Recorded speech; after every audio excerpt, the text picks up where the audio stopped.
welcome everyone. So again, really excited to be kicking off day 2 with everyone. And so here I'm today talking about the idea of using Notion as a CMS with Nuxt. There we go. All right. So as Maria sort of mentioned, as a quick intro for those who don't know me, my name is Ben Hong, and I'm a staff developer experience engineer at Netlify. And I'm a Vue.js core team member with my work primarily happening around docs as well as community efforts. So if you ever have any questions regarding that, please don't hesitate to reach out. And then also a Nuxt ambassador, and happy to just do all the Nuxt things because Nuxt is amazing, as I think many of us here share love for Nuxt as a framework for Vue. And finally, I'm a Google developer expert in the web technologies and map platforms. So if y'all ever want to chat about that, I'm more than happy to chat about those things. But all right, so I'm going to assume everyone here, being we're at a Nuxt conference, already knows about Nuxt. So just in case people don't know about Notion, we're going to do a quick overview on what Notion is and get you all familiar. So we're all sitting at the same page. So the way Notion likes to define itself is that it's designed to be an all-in-one workspace for individuals and or teams. So in other words, think of your note-taking software, your sort of project management. It's trying to be everything, like the wiki and all that, all in one area. And so if you haven't heard about Notion, Notion recently, or by recently, I mean over the last few years, to be honest, has been gaining a lot of popularity.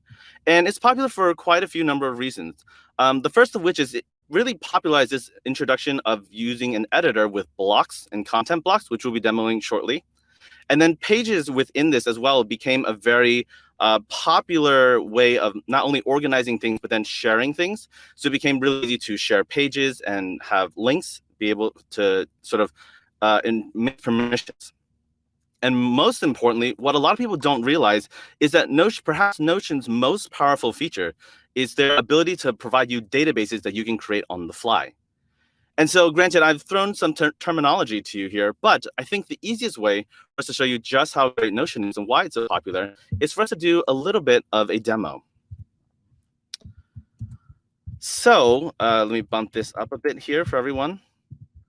So what I have here is basically I have my Notion workspace open.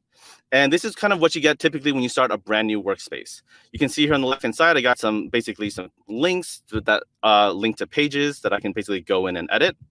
But what's great is that everything that's in here that you see in here is basically customizable. And it's one big editor. So if I come here, I can be like, I'm going to create a heading 1, for example, and say, hello, Nuxt Nation 2021. As you can see, that was actually fairly seamless, right? Like what I did here was one of those WYSIWYG experiences of like what you see is what you get. But what's also incredible is that what you might notice is that when you're in here and I'm hovering over, these lines are basically, while they look like just new line breaks in any other sort of normal file editor, when I hit the, I believe it's forward space right here, you'll see that there's actually a ton of different blocks that allow you to create different types of content. So earlier, I just created a heading, for example, using simple markdown syntax with the hashtag. But then there's also things like bulleted lists, toggle lists. So for example, if we want to be like, here, this is my toggle list. And here, I'm going to hide some stuff in here. And then here, now the UI is all set up that I can actually go ahead and toggle it. So no programming required. It just works. And I think for this reason and the popularity of blocks, and so for example, another one that's also really popular is like a call out, right?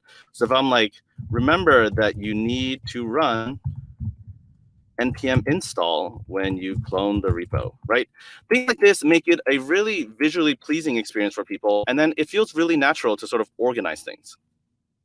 And a small little bit about this that I really like as far as the editor is that when you're in here, you can actually edit the layout to what you want to. Because here, what you'll notice is everything in most documents are top down, right? And if you want to create columns and that kind of stuff, it's rather tricky and hard to manage. But with Notion, it's honestly as simple as dragging a block here using like its little hamburger thing. And then when you drag it to the right of element, it automatically creates that 2-column layout. And so what's really amazing in this is that you really start to be able to customize your page. And again, while it's an editor, it really does look like a rendered web page. And you get to customize all of that to your liking. So, whether you want 3 columns and that kind of thing, like people have created some pretty amazing layouts with just some simple click drag interaction, which again is my hat off to the Notion team for coming up with that sort of UI pattern, because I can tell you on a lot of the other ones, it's so difficult because not everything really belongs in a single column. And so with that said, what are the other things I also mentioned too? We also talked about sharing. Yes, this is important. So what I'm going to do here is I'm going to create a new page, and I'm going to call it Nuxt Nation 2021 Scratchboard. And this is how another way you'll know that we're live is that what I can do is I can share the page that we're working on. Actually, you know what I'm going to do? I'm just going to share the getting started page. And what I can do is I can actually toggle this share to the web. And what this does is if I go ahead and copy this, I'm actually going to drop this in the chat down here. And this is going to be where we can always disable this link in case any shenanigans go on. But what you should be able to do now is actually go in there and actually visit this page and see the changes I've made. And more importantly, actually, what I'm going to do here, actually, let me see if I can. Is it the same link? Let me make sure it's the same link. Okay, it is the same link. Great. And so, link options, right. So if I come in here and allow, for example, let me see, let's just do comments, for example. Then people can come in here and they can say, yeah, so let me comment on this piece. So add a comment and be like, hello, this information was helpful. So as you can probably imagine, what you end up getting is a really easy way to collaborate with people. This is probably one of Notion's greatest strengths. While you can certainly use it for yourself, it definitely scales really well when it comes to a team. And so, as you can see, permissions here are very easy to do. And if I want to add people in as groups and toggle their different permissions, it's as simple as just basically adding their email and clicking the drop-down menu. And that, to me, is absolutely phenomenal when it comes to using Nuxt, or using Notion. So many N-words. Okay, that said, the next thing I want to talk about here is databases. This is perhaps the coup de grace that most people aren't aware of, but it's an absolute game changer. So I'm going to go ahead from the chat. What is a database that you kind of want me to see? Should we do like a to-do list? Do we want to do like a grocery list? I'm going to give 10 seconds just to throw some stuff out, and we're just going to pick one. And we're not only going to build one in Notion, but we're going to connect that over into Nuxt as part of this talk. So what do we got? Let's see. We're talking real live chat feedback here. Let's go. What do people got? Ideas. What's a database you want me to create? Nobody has any ideas? Okay, I got a horse race list. All right, I'm giving that 5 seconds. Yeah, remember that you're 30 seconds ahead from the chat. 30 seconds? Oh, I'm 30 seconds. I thought it was 10 seconds. Okay, framework list, to-do list. Okay, enough to do. I think it's a simple one. I was thinking we would do that anyways, but let's go ahead and run with that so that at least people can see what that's like. So what I'm going to do is I'm going to call this to-do database.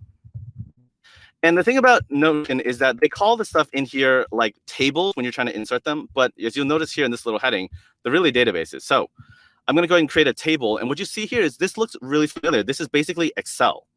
And so Excel on steroids, because what we can do now is, let's say my task here is to, let's see, what are we doing in this talk? We're going to show the remaining database functionality. We're going to integrate it into Nuxt. And then send resources, right? So this might be a simple list of things that we can do. But because it's a database-like functionality, what we can do is we can add actually data, like additional columns and properties to each page. And this is the game changer between just treating Notion as a bunch of collection of pages and an actual database that collects pages with a schema that's associated with it. So in other words, all these items we have in here are basically to-do tasks. And so here, for example, what you might want to do is you might have a checkbox. And so the checkbox here might be to determine whether it's complete or not.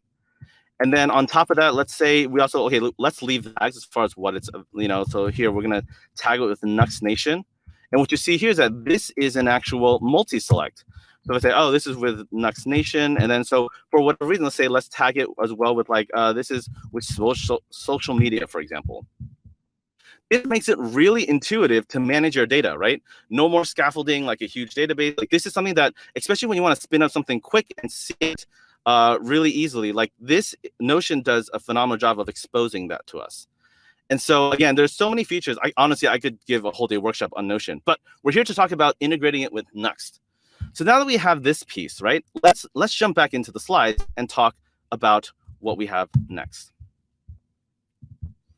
All right. So Notion is phenomenal. A lot of people really love it, as I can see in the chat, but there was a problem with it. And that's around the idea that for a long time, it was really difficult to get data out of Notion. You could just only do your copy pasta technique as far as trying to export things. But really, if you're investing this much effort and time and energy into a CMS, you really want to be able to programmatically get it out. And thankfully, earlier this year, the official Notion API was actually released into public beta, and that was in May 13th, 2021. The thing is, though, there is a JavaScript SDK if you go and poke around into it, but the problem is it only works in Node. And so, some of you are like, oh, no. That's not good. Like I love front end. Like I specifically avoided back end for a reason. And so the idea of having to spin up a whole server in order to serve my Notion content, like, that sounds like a lot. Well, I would say that's okay. And the reason why there's no reason to freak out is because, believe it or not, front end developers have been granted the ability of using serverless functions. And so I know this is a buzzword that's talked a lot about. So let's do a quick overview of what serverless means to me. And especially for those of us who have been thinking, wow, serverless, I'm avoiding that with like a 9-foot pole. Let's figure out maybe it's not so bad after all. So when it comes to serverless, what exactly does that mean? To me, serverless means that instead of managing servers, right? So having to go provision, like go to AWS and provision something, or Azure, and then you have to go ahead and configure things and do firewall things. Like instead, what you get to do is focus on solving business problems instead, because you get to get in there, write your functions, it uses a server, and then you walk out. That's like the perfect scenario for serverless.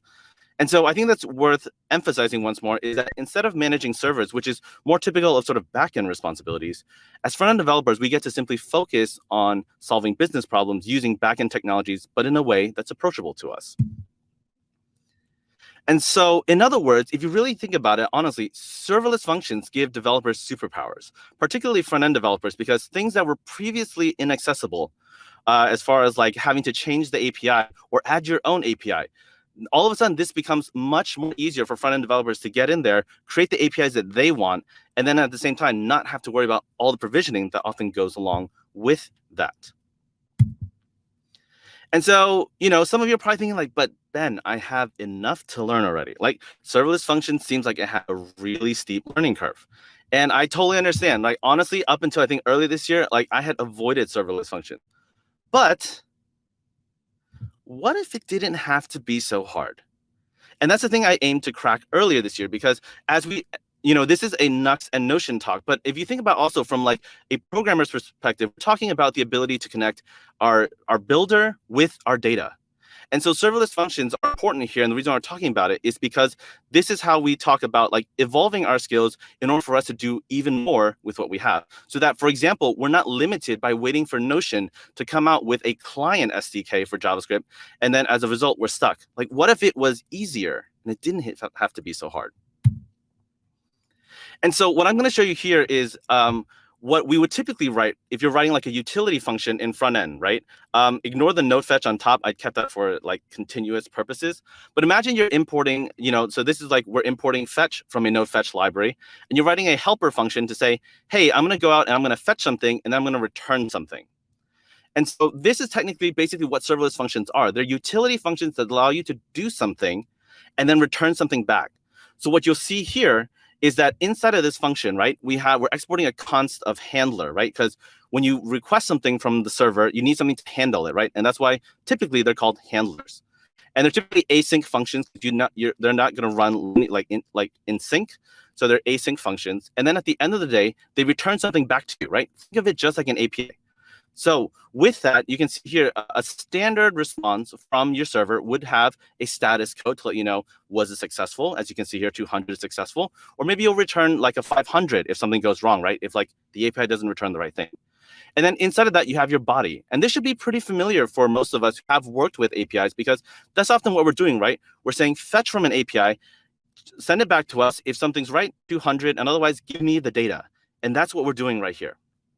Well, to go from that to serverless functions, believe it or not, it starts by simply switching up a little bit of syntax.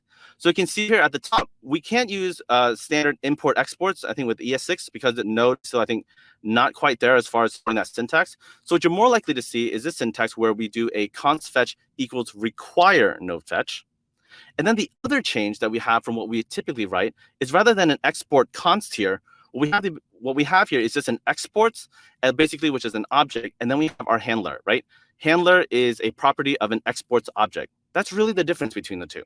And believe it or not, this piece of code is completely like valid serverless code. That's all it is to it. The difference is you're just running it in a different context. And that's all. Okay, so again, we're here to talk about the integration. So I just want to make sure we're all on the same page here when it comes to serverless functions. And then I'll send resources for you all later. But in the meantime, let's go ahead and let's talk about some code. Okay, so let's see. All right.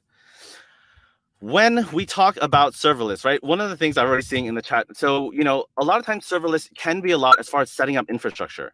But having basically experience working with the Netlify ecosystem, I want to show you a way in which it's actually not that difficult to work with. So what I have here is a repo here that contains basically your standard, let me close this out and show this up. So here we have basically a standard Nuxt project here. And here, as you can see here, I have an index page and then basically pretty vanilla after that. And so what I want to be able to do then is be able to work with serverless functions that will be able to call my Nuxt Notion API so that I don't have to worry about the node part of it. And so the way we're going to do that is we're going to start by going to the Notion site for developers, notion.com. I'm going to go ahead and set up a new integration because what we're doing is we need to give permission to something so that we can access it. And Notion makes this quite easy to do. So I'm going to create a new integration here, and we're going to call it Nuxt Nation 2021. I'm going to assign it to the workspace here for Ben's Notion. And then just for a caveat for everyone here, don't worry, this is a sandbox environment. So if the key gets exposed, not a big deal. I'm probably going to end up disabling this later on. Okay, so what you see here is that the bot is now successfully created. And inside of the secrets here, this is our API token that we're going to need to be able to basically authenticate. And this is one of the reasons for those wondering why we need the node environment, because otherwise, if we do everything on the client side, you end up passing basically there's basically security vulnerabilities as a result. So this is typically why this kind of stuff is preferably done on the backend so that this kind of stuff is not a problem. So what I'm going to do here is I'm going to copy this token. And this is basically something that we're going to use in order to authenticate with our Notion environment. All right, so now inside of here, typically what you would probably want to do is create a .env file so that you don't commit the token to the repo, because that's just as problematic when it comes to security. And so if you're using Netlify, for example, and this is one of the things I love about using Netlify. So let me go ahead and actually open up the console for this one. Netlify really helps you to actually manage these sort of things like as a built-in experience, because I don't know about you, but a lot of times when I'm using basically environment variables, I rely on some developer that hopefully has the right keys to copy paste the right one to me, and hopefully that works. But if you're using Netlify and we go into the site settings here, what you'll see is under the build and deploy, there's actually an environment section that will allow us to actually store this so that other members of the team can actually pull this in. You can manage it from a single space. So in other words, it's like a protected way to make sure that you have everything. And so I'm going to call this my Notion API token. And I'm just going to paste that in here and save that. Okay, so now that I have my API token, you might be wondering, well, okay, how do I fetch that token in, right? Because right now inside of this build, we don't have anything to indicate that we have it.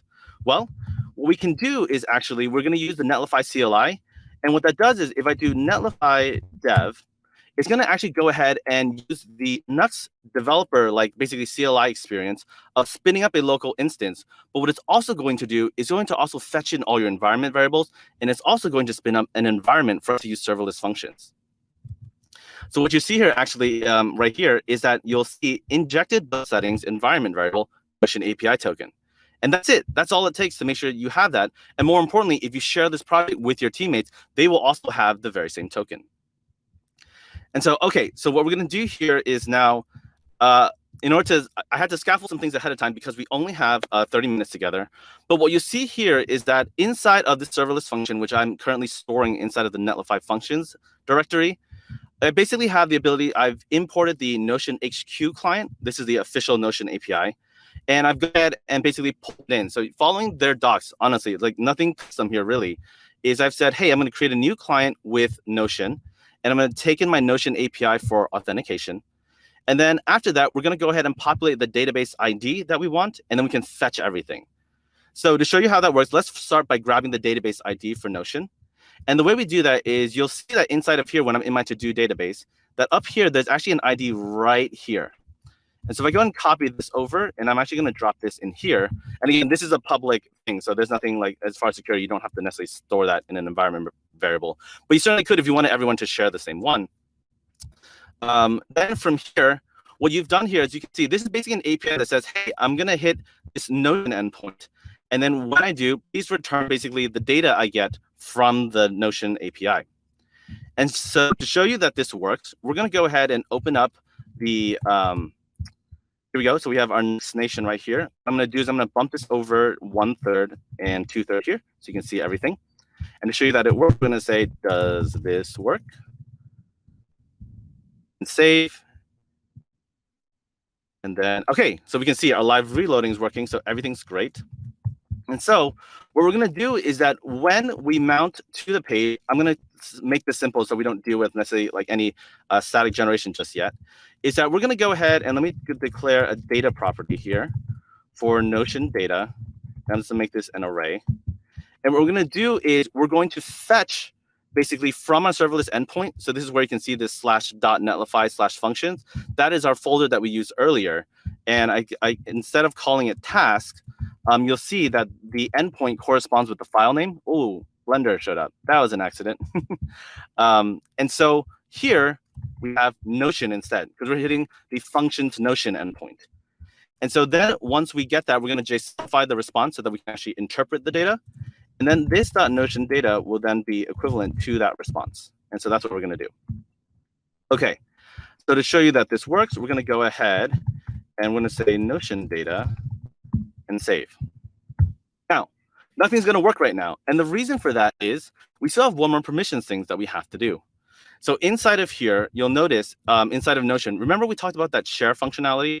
Well, when you go and open this up, what we're going to see here is that when you open up the share, you'll notice our integration that we set up earlier is there waiting for us. So if we go ahead and add that and say that you can edit, we can invite it over. And you'll see here, again, very easy to manage permissions. We have our Nuxt Nation bot. And so this is the key thing we need to be able to say that the bot has access to this database. Now that we have this, fingers crossed, everything should work. And so you see, boom, all of a sudden we have a ton of data being fed into, we see have a ton of our data being fed into this. And this is really exciting. So to show you that, let's see. So we have an object, okay, results, right? So I'm going to go ahead and loop through our list. So let's see, we're going to do H2 of our tasks. And then we're going to go ahead and ULLI, let's see, V4. And we're going to say for every item in Notion data. And then we're just going to do the Notion data.results. Actually, I do know this. And then the key will be item.id. I believe that should work. And then we're just going to actually do the item and just spit it out in the list. See here, boom, everything's working really well. This is awesome.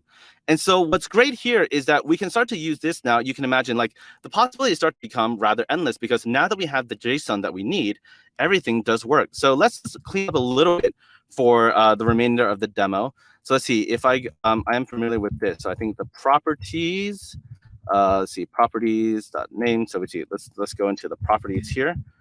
So the item properties here, and then, okay, so what I can do is I can add the tags here. So we can say, for example, let's see, multi-select, Nuxt Nation. We're going to go ahead and add the task name. Here we go, plain text.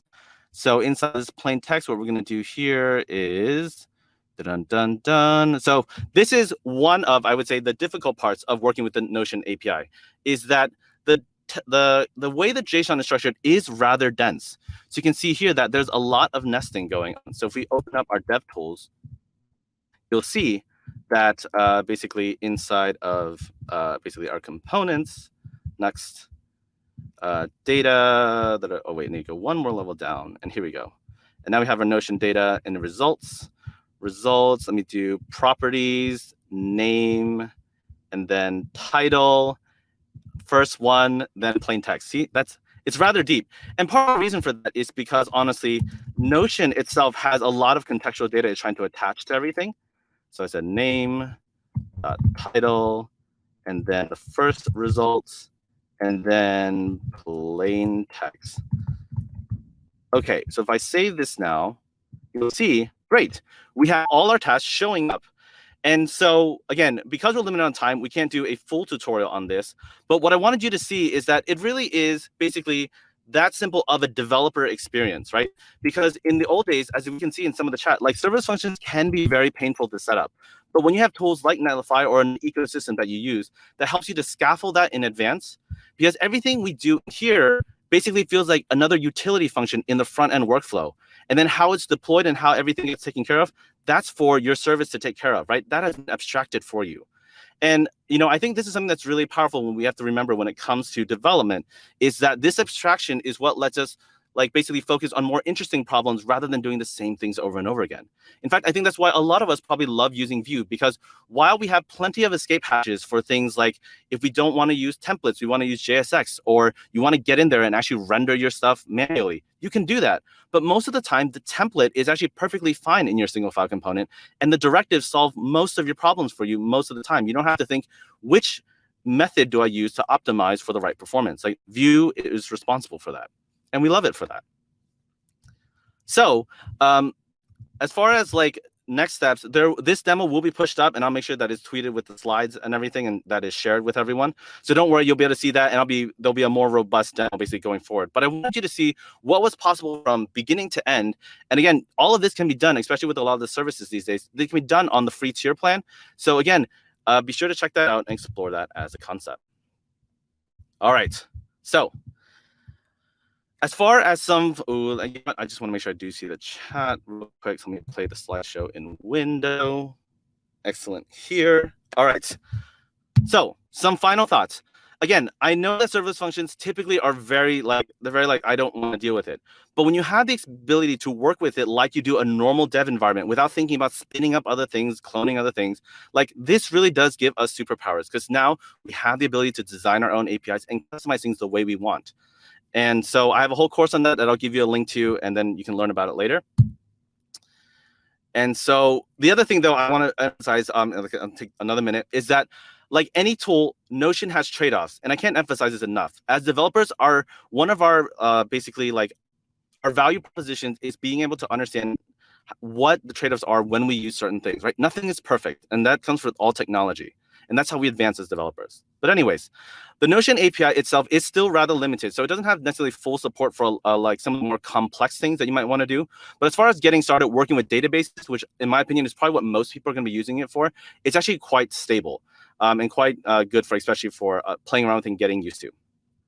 The other thing is that understand that Notion is storing its data somewhere else. And the reason why I say this is more problematic than a standard CMS is a lot of people use Notion for idea storages and referring to quick notes, quick capture. And so as a result, if Notion ever goes down, and that's part of the trade-off, it has gone down from time to time. So performance and service uptime has been sometimes it's just a little bit off. And if you need it constantly, that can be a huge blocker because everything gets locked out when you have that kind of dependency. I'm happy to talk more about Notion and sort of productivity tools on another time, but those are some things I just want you to consider when using Notion as sort of your primary CMS. So at the end of the day, though, again, Notion is a wonderful tool. A lot of companies are betting on it and using it. So again, I make a comments about the uptime, but a lot of times they just hit me at an inconvenience time. So just something to keep in mind. And so in my mind, honestly, for as far as getting things worked out, when I take Notion, Nuxt, and using the Netlify serverless functions, again, for you can insert your service that you want to use. But honestly, it makes for such a lovely development experience. And it's great to know that I have such a powerful CMS that's so intuitive for users to use that I can then programmatically ingest for the products that I'm building. All right. Finally, resources. Take the last 30 seconds. So if you want to get started building with the Notion API, be sure to visit the official site. So basically developers.notion.com. And then there you can check out a lot of the stuff there. In addition, I mentioned that I have a course, and this is a free course that is on explorers.netlify.com, and this is up and running with serverless functions. And believe it or not, this is framework agnostic. I will get you up and running with serverless functions from top to bottom, basically in less than 30 minutes. And so, because to me, serverless function doesn't have to be as complicated as a lot of people make it out to be. And so, if you've ever been interested and can spare basically an hour to code along and try it out, definitely recommend it. And finally, if you want to learn more about the work that I do and want to follow along, basically you can visit my site at bencodezen.io. Basically, been doing a lot of enhancements there, and happy to share more resources with you all and connect with everyone. All right, so a big thank you to everyone for taking the time to listen to me today. And sorry again about the technical difficulties earlier, but I'm glad we got that resolved. Once again, you can find me on Twitter. I have a YouTube channel and Twitch as well, so I do live streaming. If you want to come hang out, that schedule's on the website, so we can do some live coding together. And fun fact for everyone, that is Maria actually there on the, I guess, my right. So again, thanks everyone. It's been a pleasure.